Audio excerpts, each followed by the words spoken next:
Përmes një reagimi në rrjetet sociale, kryeministra italiane Giorgia Meloni ka deklaruar se deklaratat e kishin njaut e miratuar nga 46 shtete anëtare të Këshillit të Europës një të drejtën e vendeve për të zbatuar zgjedhje të reja për menaxhimin e emigracionit, përfshirë qendrat e reja të dësimit në vende të treta sipas modelit Itali-Shqipëri. Meloni u shpreh se ky është fryti i një rruge që Italia ka kontribuar me guxim dhe vendosmëri.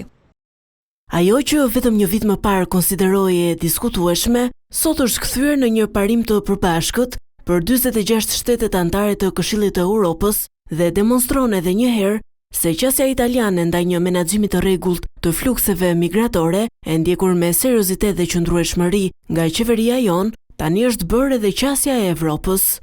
Deklarata e saj vjen në një kohë kur marrëdhëniet mes Italisë dhe Shqipërisë për ngritjen e qendrave të emigrantëve në territorin shqiptar shkaktoi debate politike në vendin fqinj, por edhe më gjerë. Më herët, kryeministri Rama ka deklaruar se marrëveshja do të qëndrojë në fuqi për aq kohë sa qeveria italiane e shikon të arsyeshme.